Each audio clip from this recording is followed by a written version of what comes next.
মোথাবাড়িতে অশান্তি আর তাতে ঘন্টার পর ঘন্টা বিচারকদের আটকে রাখার অভিযোগে এনআইএ চাঞ্চল্যকর রিপোর্ট দিল।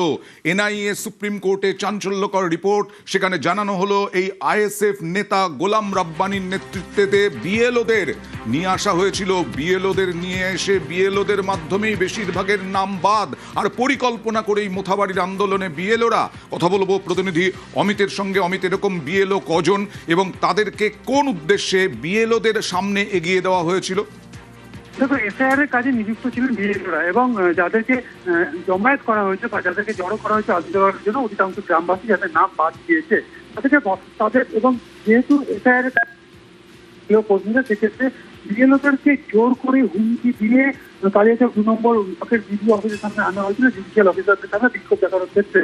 এবং এনআইএ সূত্র থেকে যেটা দাবি করা হচ্ছে, আদালতে তারা যে ফরওয়ার্ডিং কপি বা তারা যে রিমান্ড লেটার যে জমা দিয়েছে, তাদের তথ্য করেছেন যে গোলাম রাব্বানি বলে যে আইএসএফ নেতাকে গ্রেপ্তার করা হয়েছে, তিনি মূলত আগের দিন রাত থেকেই তাদের নিজস্ব নেতা কর্মীদেরকে ইনস্ট্রাকশন দিয়েছেন যে এলাকায় যে সমস্ত বিএলও এসআইআর কাজ করছেন তাদেরকে জোর করে নিয়ে আসতে হবে এবং তাদের মাধ্যমেই গ্রামবাসীদের দাবি দেওয়া পৌঁছতে হবে জুডিশিয়াল অফিসারদের কাছে।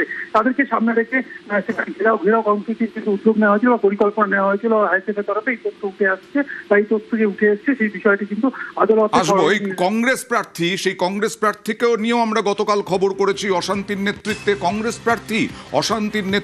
কংগ্রেস প্রার্থী সায়েম চৌধুরী কি রিপোর্টে রয়েছে এখনো পর্যন্ত, কি জানা যাচ্ছে?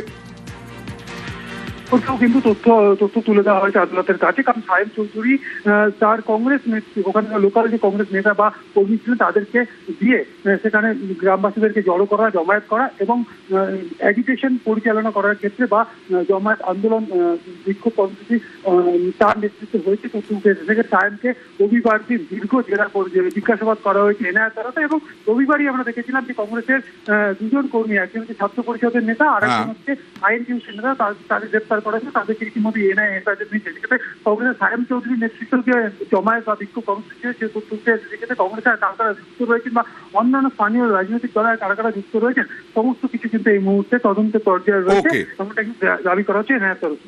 বেশ।